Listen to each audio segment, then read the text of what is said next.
Welcome to Female Fractionals, the biweekly podcast for successful female fractional executives and those ready to take the leap. In each episode, I'll bring you actionable lessons and inspiration through interviews with thriving fractional leaders and experts. Let's dive in. Hi, everyone. Welcome to this episode of Female Fractionals. I'm your host, Amanda Nizzere. I'm super excited to introduce today's guest, fractional sales leader, Christy Gaudioso.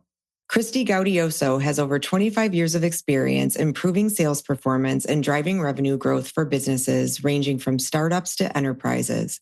As the founder and CEO of Luminate Consulting, Christy believes that sales is about solving client problems, not pushing products. Christy's diverse experience includes working in startups across multiple industries, as well as spending over 13 years at Microsoft, where she led different businesses and teams and grew revenue across business lines.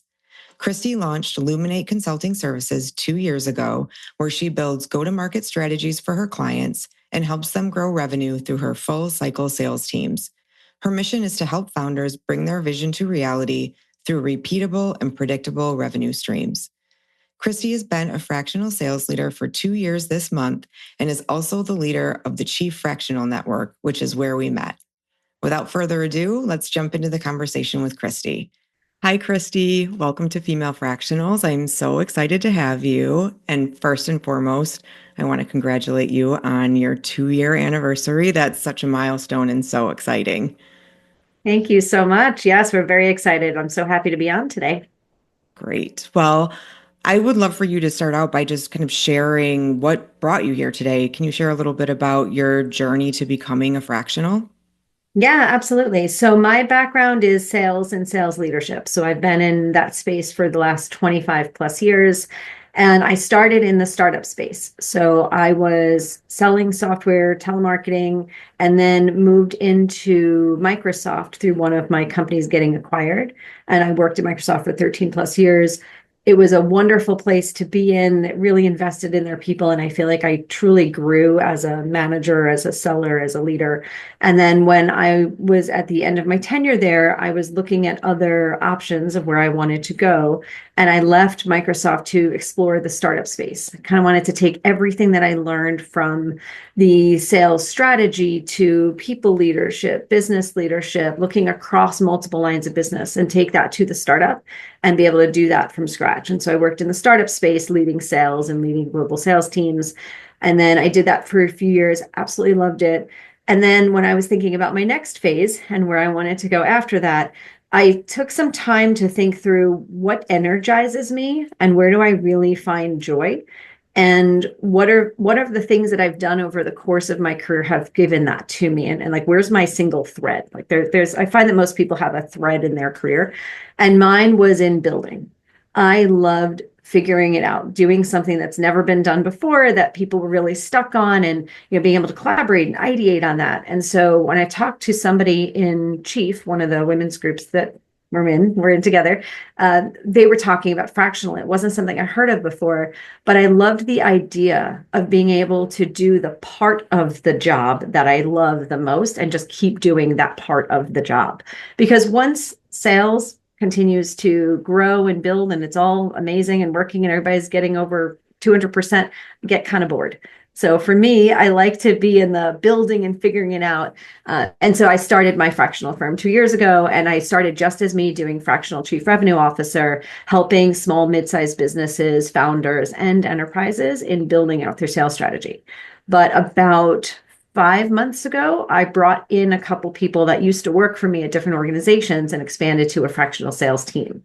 So now they will work in doing full cycle sales. So that was kind of my journey. I was looking for something that hit my inner need of helping others and helping people be happy in their life and be successful in their life. And a lot of times I find when businesses are not performing all that well, there's high tension, there's lack of collaboration. And so if I can come in and help change that, people's lives start getting better. And that kind of feeds my passion. That's great. That's great. I love how you are able to feed your own passion while helping others, and you've found a way to make that work. We'll talk about that in a little bit because I think that's such a testament to who you are as a person. But first, I'd love to take a step back because I feel like fractional is still a pretty new concept in the world. I think you and I are in a couple of groups where we talk about it on the regular and we share our knowledge and our learnings with others often. So we kind of live, eat, breathe it. But for many others that are either thinking about joining this movement or even people that are thinking about hiring fractionals, can you just tell me how you define fractional and the difference between fractional and consulting? Yeah, it's a great question. And it's actually a quite popular question for us in the fractional community because it's still driving awareness of what fractional is and educating people about it. So what I see fractional as is us having the ability to come in and run the full function of that role, but just run it for a fraction of our week. And so instead of me working full time at one organization and being there for the next 3 to 5 years, I have the ability to have multiple clients that I'm working with. So that feeds my everlasting curiosity and helping of multiple businesses. But it also lets me learn so many more things than I would actually learn if I was full time, right? Full time, it would take me, we have 10 to 15 clients a year. It would take me 20 years to be able to have 10 to 15 full-time jobs. So the things that we're learning and accelerating our learning growth and being able to give that back to the clients have been really interesting. So I define it as being fully in the role.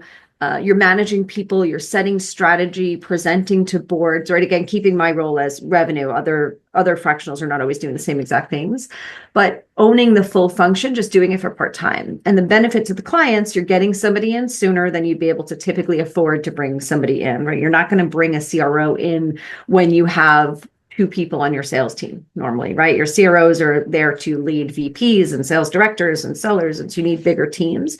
But now you get to actually bring their expertise, the strategy knowledge, the ability to scale and grow a team to where you would actually want a full-time CRO, but for a fraction of the week, right? People that don't need it for the full time. And I think there's just a ton of advantages for all different types of companies to be able to bring that in and for people that are looking to explore the fractional space.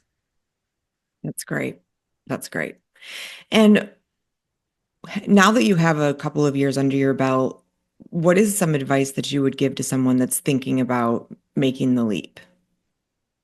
The very first thing is figure out what your why is. Why do you want to do it? I have met many people that come out to this world and join the fractional space, and they want to do it because they want to get their life back and kind of control more with work-life balance and be able to figure that out. And the next thing you know, they're working 90-hour weeks and they're miserable. And then they go back to, another organization. So the very first thing is figure out why you want to do it. For me, I recognize in my life that I've always put work in front of everything. And I did work those crazy long hours, like many people probably can relate to. And when I lost my mom, a few years ago, it was at her wake that I said, I'm not going to do this anymore. I'm going to spend more time with family. And then 2 weeks later, I got an offer for a CRO job and I took it. And that's a moment that I come back to a lot because it's like I had my why for a short moment and then I lost it. And so I really think the why is important. And when I started my business, it's not that I'm looking to work less. We work incredibly hard and very hard. It's just it's structured in a different way where it's not fully consuming me. And it gives me the freedom to work with people that I really like working with and working with teams that are phenomenal. Things that I didn't always have when I was so focused on work and not efficiency and not doing it in the best way, just getting it done. And so I think that's been really interesting. And I'd say, think about your why. Think about why you want to do it. And maybe just one more thing. Think about what makes you unique because the fractional space is growing a ton. When I think there was a statistic, I can't find it. If anybody finds it and shares it with us after this podcast, please send it to me. But I think it was in the beginning of 2021, there were 8,000 people on LinkedIn that had the title of fractional. Last Friday, I checked, and it was 154,000. It's one of the fastest growing spaces right now. And I think it's an attribute to people wanting to do things that bring them joy. And it's also showing how this movement is working for businesses. They see that this is a really great way to bring in phenomenal talent for a portion of the week and get all these different outside perspectives. But because of that, it's increasingly important to figure out why you're doing it, stick to your why, and what makes you different from everybody else that's doing it, and communicate that. Yeah, that is so true. I think that is a lesson learned that I hear more often than not, that people are fearful to niche down and that they always start really wide in what they want to either offer or in the industry. And then you can talk to them maybe 3 months later, 6 months later, and they're like, I ended up where I thought I probably should. It's just such a, it feels like it's a very systemic, not problem, but just lesson learned when people are first starting out. So you have a passion for developing fractional leaders. Can you speak more to that? I think it still always comes back to my innate sense of helping people and helping people find their happy place and find their joy. And so when I first went out on my own, I felt that it was lonely, right? I'm used to being in teams and big teams and working with people all day. And I found that there was not as many people in fractional yet, and I had to kind of find my own group. And so I wound up creating this community for people that are thinking about fractional. So either you're in fractional or you're fractional curious, and it's something that you're thinking about doing, and creating a support environment for people to truly learn how to be fractional, learn the ups and downs of it, and be able to build their own businesses. So I think the heart of it still comes down to me just wanting to help people. And it has been absolutely wonderful. I really think that when people take on this type of venture, they find their full selves, their whole person, because they're just having a great time. Now, I'm not going to say every day is golden, right? No job will ever do that, or no career will ever do that. But being able to really do the things that light you up and do that every single day, I think is exciting for a lot of people. So my favorite part of it is when I get to see them have their win, whatever that win may be, their first contract, their first lead, their first firing of a client. Like, we've actually celebrated that before too, because sometimes all clients don't work out. And so, and I think that's been really fun, just watching people grow and evolve. And we started this group with, I don't know, probably 20 people came to our first monthly call. And now we have over 400 people that are in our group, and 75 within the last 5 weeks have joined us. So it's growing quite quickly. And I think there's a need for it. I think there's a need for support and helping people find more success in what they're doing.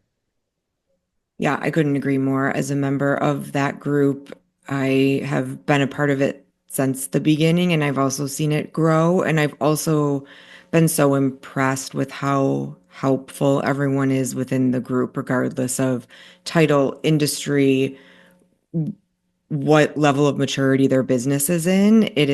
You have really built a great supportive community. So kudos to you for that. How do you find the right clients to work with in your business? So one of the first things I look for are organizations that are ready for change, because that's really the piece. If I meet with somebody and they're hesitant or they push back on anything that I'm saying, well, maybe this is an area that you'd want to invest in, it's going to be really hard for fractionals to be successful there, right? We need to be able to come in and identify the challenges, identify the areas that are gaps, and then be able to build plans for it. But if you don't get alignment between the leadership, or if they look at the fractional person coming in as not being as committed as a full-time person is, and so they don't weigh our impact or our decisions in the same way, that becomes really challenging. So when I think about what the right client is, I also think about what the wrong client is, which I think is important for people as they're building their business too. Who do I want to work with and who don't I? And I have been incredibly fortunate. I've had a phenomenal set of clients that I've worked with. But to me, it comes down to, are they open to doing something different? Are they open to trying something that they've never tried before? Especially in sales, there's trial and error to this, right? We have to be willing to test something and try a completely different message, especially if your go-to-market is stuck or your deals are stalled. I think it's really around companies that are open to change, companies that are excited about new perspective and new energy that's coming in. And the same thing with the teams, right? The way it's messaged around what a fractional is could look different each company. right? In some cases, they want to communicate that it is, somebody coming in more in an advisory capacity, and that's fine too, if that's what your role is as a fractional. If you're not coming in to fully build and own right away, maybe there's a piece you have to still do your discovery. But yeah, I think it's really around, for me, I don't look at size of company as much as I look for challenges that they're facing.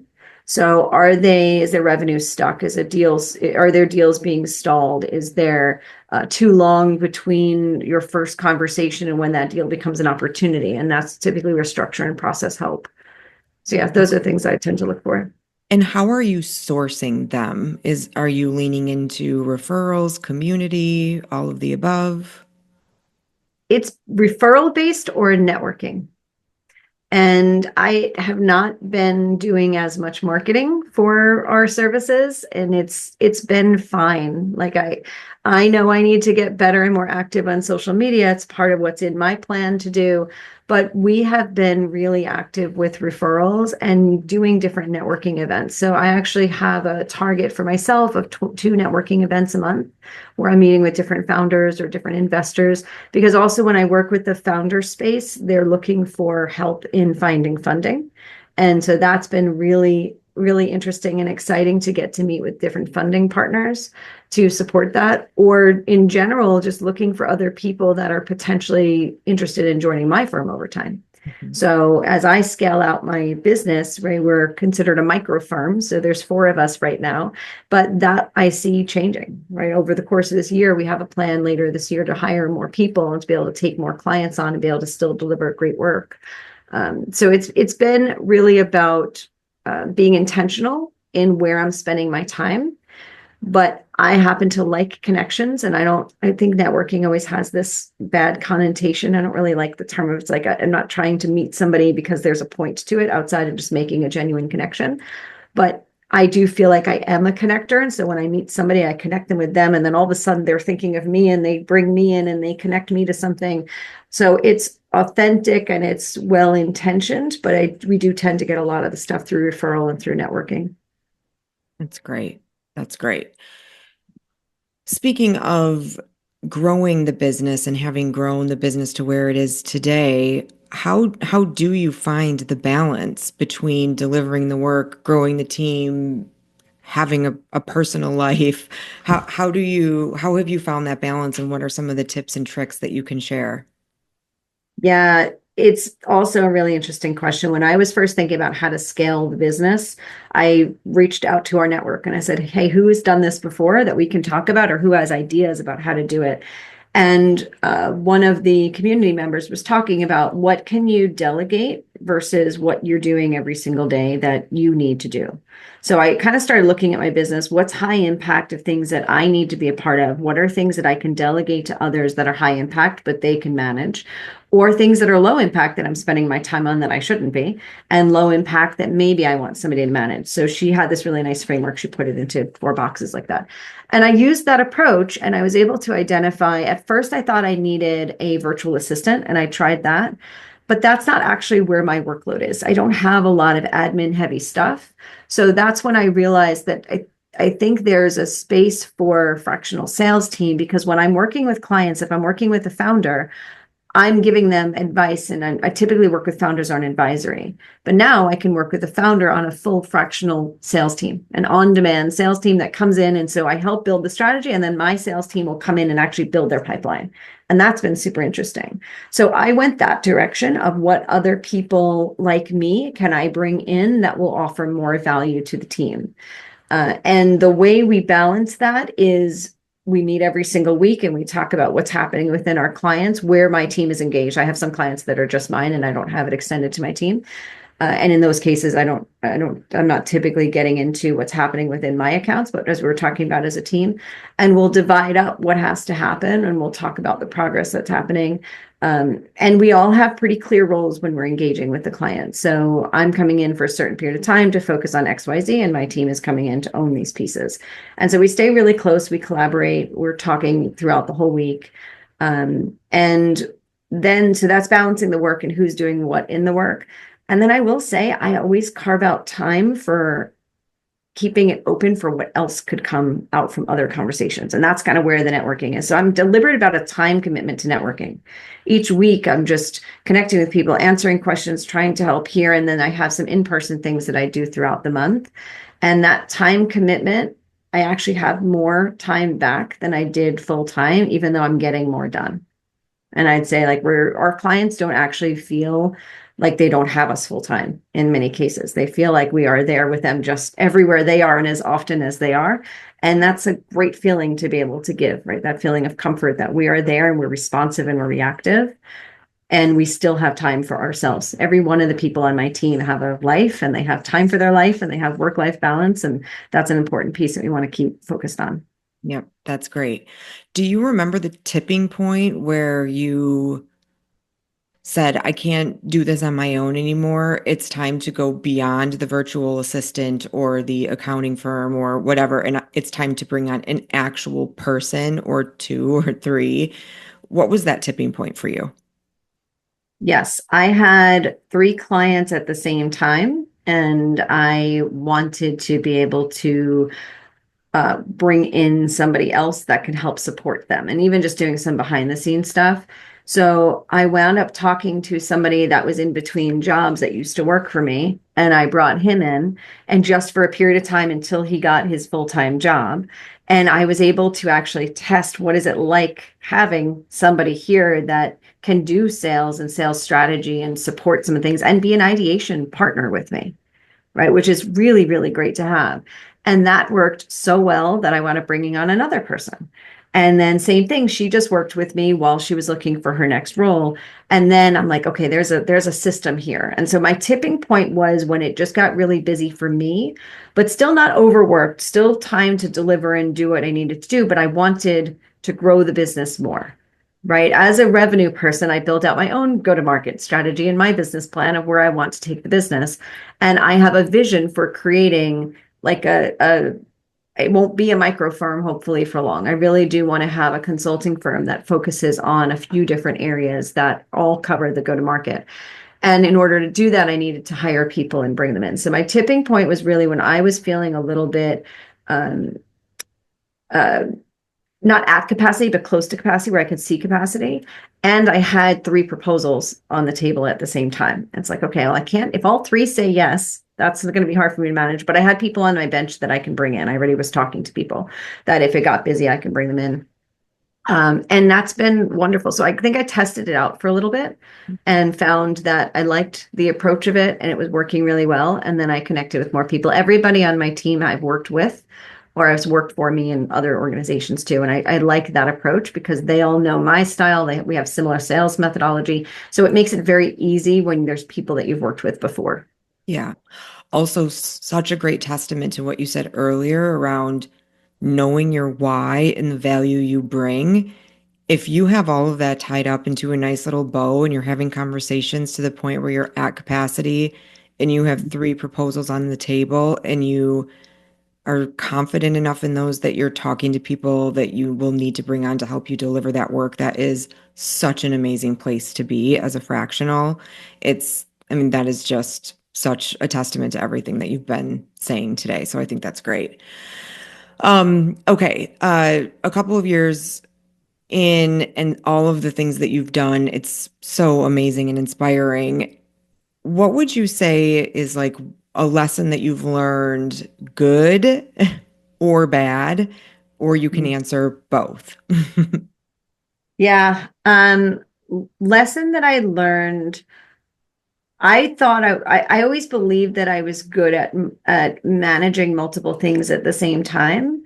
And this just takes that to the next level. And I really like that. And I think my lesson was there's benefit in being able to, I don't want to say multitask because you're not doing multiple things at the same time, but you're working on one project and carving out and doing another.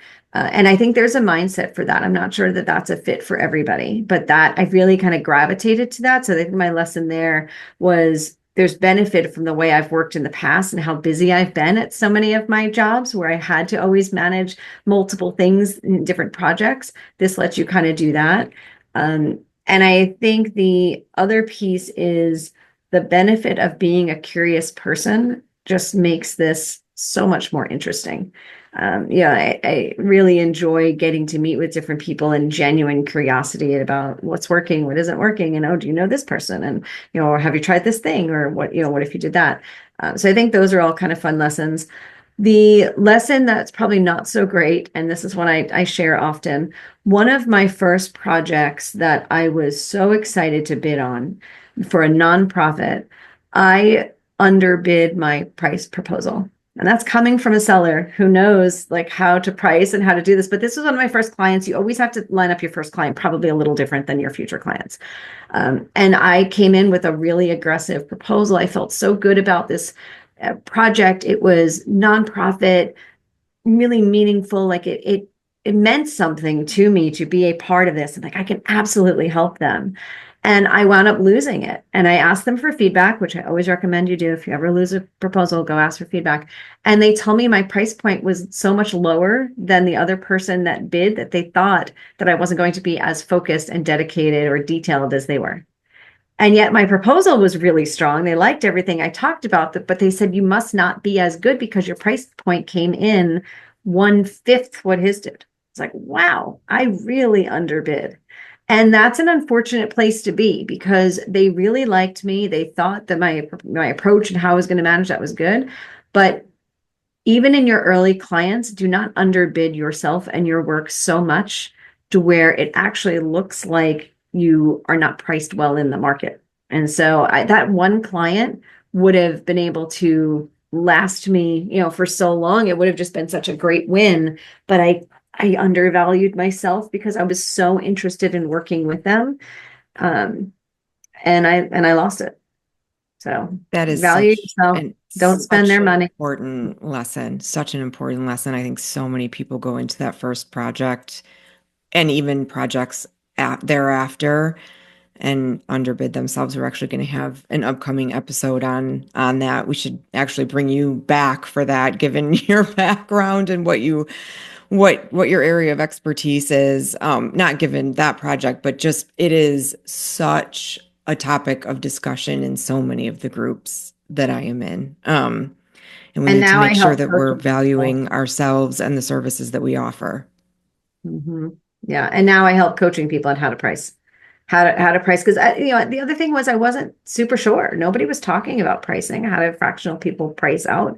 It's not exactly the same as being full-time. And so now there's a lot more active conversations. So we're starting to look a little bit more leveled out in the field. And I think that equity will just make a difference for all of us. I agree. Okay, I feel like I could talk to you for an hour, but we'll have to come back as you continue your progression from micro firm. So watch this space. But what I like to do at the end of every episode is close with some rapid fire questions. So these are meant to be answered in one word or one sentence or less. So, first job that taught you something valuable. I can't do it in one word. Working at a carnival required me to talk a lot more than I was doing as an introverted kid, and it taught me to not be shy.